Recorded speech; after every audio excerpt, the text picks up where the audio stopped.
In Stillwater's early years, immigrants flocked to Minnesota, and among them was John Whiteside, who came to the United States from Belfast, Ireland. He would have found a substantial number of his fellow countrymen when he came here in the 1850s. The city's Irish families, often counted as Canadian in the census, built St. Michael's Church in 1853.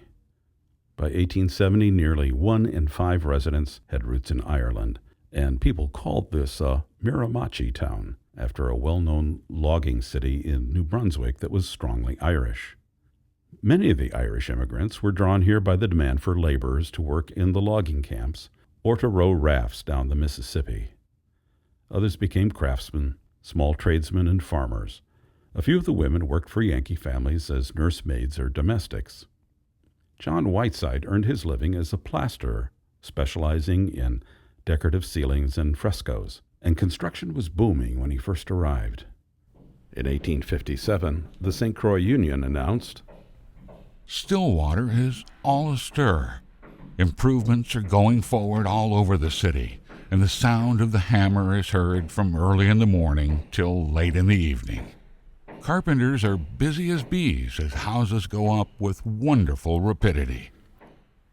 Whiteside's skill garnered him steady work, and the list of his projects is impressive, including Ivory McCusick's Second Empire-style home and the Grand Opera House.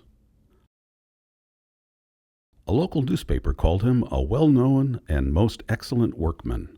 A good job it will be, for Mr. Whiteside understands his business. With steady contracts coming his way, he opened a workshop on Myrtle Street in 1875. That same year, he built this brick home on West Pine Street, living here with his wife Elizabeth and 3 children.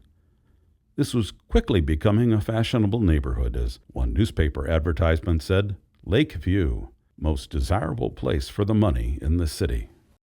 He chose a plan in the Gothic revival style popular in the United States between 1850 and 1880. Although often associated with churches, 2 men served as its primary promoters for its use in homes: A.J. Davis, who published the first houseplan book in the country, and Andrew Jackson Downing, author of Cottage Residences and the Architecture of Country Houses. Although the style is often called Carpenter Gothic, for his home, Whiteside chose brick rather than wood.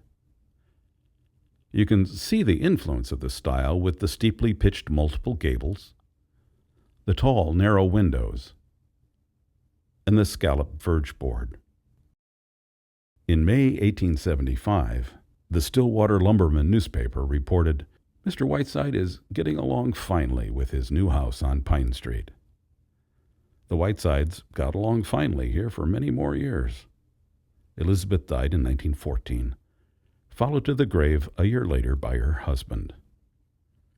One of their daughters, Jenny, married a photographer, Gustav Halmrost, whose work can still be found in local historical collections. Jenny lived here until 1949. After that, the home was slowly stripped of its architectural features until its recent restoration brought it back to the Gothic cottage envisioned by John Whiteside. Inside, some of his original plasterwork has been carefully preserved, a testament to the skilled workmen of 19th century Stillwater.